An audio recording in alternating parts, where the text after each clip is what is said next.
कवि सम्मेलन देख देख के घर की शीला देवी को शेर और शायरी का बुखार चढ़ गया था। अब वो सीधे मुंह किसी को जवाब ही नहीं देती थी।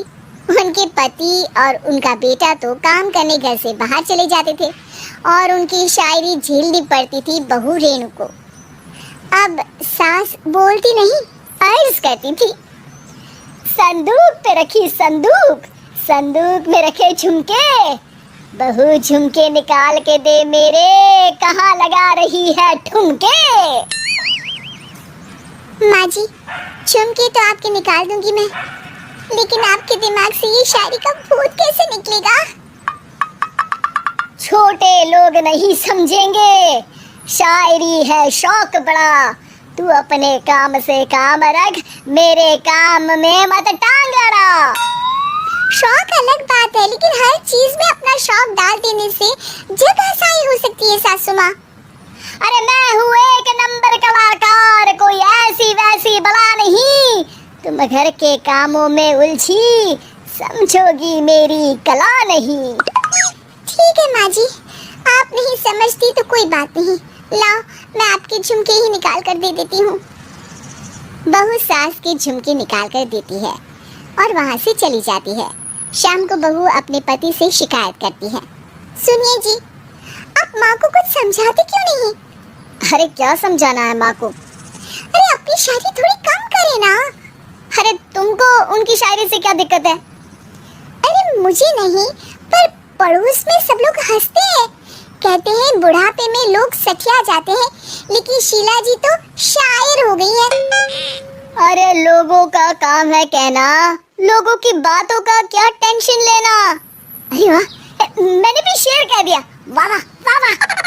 देख लो, तुमसे किसी ने कहा नहीं और तुम्हारे सामने कोई माँ की बुराई नहीं करता तो तुमको फर्क नहीं पड़ रहा। अरे तुम खामखा की बात का बतंगड़ बना रही हो। चलो चाय बना कर ले आओ मेरे लिए, साथ पियेंगे, कोई ढंग की बातें करेंगे। रेणु चाय बनाने लगती है। पहले वो अपने पति को चाय देती है, फिर सास को और आखिर में अपने ससुर को। लेकिन वो देखती है कि ससुर जी कुछ परेशान से हैं। क्या हुआ ससुर जी, कोई बात हो गई है क्या? अरे तेरी सास बात बात पे शायरी करती है। कल मैंने पूछा कि खाना खाया तो तेरी सास ने क्या जवाब दिया पता है? अरे गलती की और आरोपी ने कोड़े खा लिए फटाफट, खाना तो नहीं पर पकोड़े खा लिए झटाझट। अब बता क्या जवाब दूं इस बात का? वो तो सभी से शायरी में ही बात कर रही हैं, मुझे भी समझ में नहीं आता कि क्या करूं मैं। बेटा उसको उसी की भाषा में जवाब देना पड़ेगा। मैं तो आम बातचीत में भी उसके सामने कुछ नहीं बोल पाता, शायरी में क्या बोलूँगा भला। ससुर ने जैसे ही कहा कि उसको उसी की भाषा में जवाब देना पड़ेगा, बहू को ये बात जच गई। अगले ही दिन वो शायरी की कुछ किताबें लेकर आई और शायरी की प्रैक्टिस करने लगी ताकि सास को उन्हीं की भाषा में जवाब दे सके। उसने दिन रात एक कर दिए। एक दिन सब साथ में बैठकर टीवी देख रहे थे, तभी रेणु सबके लिए बिरयानी बनाकर लाती है, लेकिन सास को बिरयानी भाती नहीं। कौवा करता काऊ काऊ, चिड़िया बोलती ची ची, इतना खराब बिरयानी बनाई है कि मुंह से निकले छी छी। बस इसी मौके का तो बहू को इंतजार था, क्योंकि अब बहू सास को उसी की भाषा में जवाब देने के लिए तैयार थी। माँ जी, हमको अपनी ये बेकार शायरी ना सुनाइए, जैसी भी बनी है बिरयानी चुपचाप खाइए। ससुर जी और रेणु के पति ने रेणु का जवाब सुनते ही जोर से ताली बजाई और सास ने जब रेणु का शायराना जवाब सुना तो उनके गले में बिरयानी अटक गई। बहू ने एक और शायरी का तीर छोड़ा। शायरी में बहू के सामने सास हो जाएगी ढेर, क्योंकि सास मारेंगी एक शेर तो बहू मारेगी 1.25 शेर। सास को छोड़ के सब वाह वाह करने लगते हैं। आज पहली बार सास को नहले पे दहला मिला था और रेणु ने सास का मुंह चुप करा दिया था। अगले दिन रेणु का पति उससे कहता है, अरे वाह, तुमने तो माँ की बोलती बंद कर दी, मजा आ गया।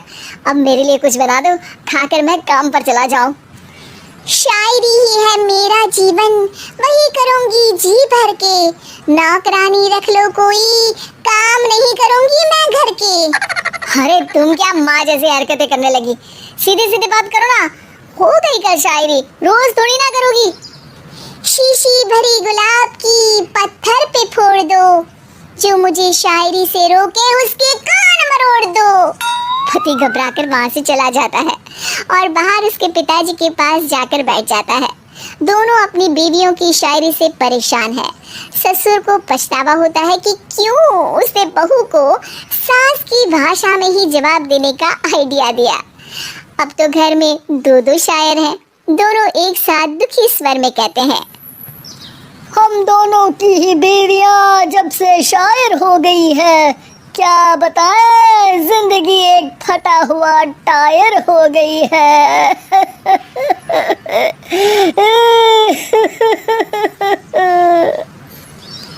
हम दोनों की ही बीवियां जब से शायर हो गई है, क्या बताएं, जिंदगी एक फटा हुआ टायर हो गई है।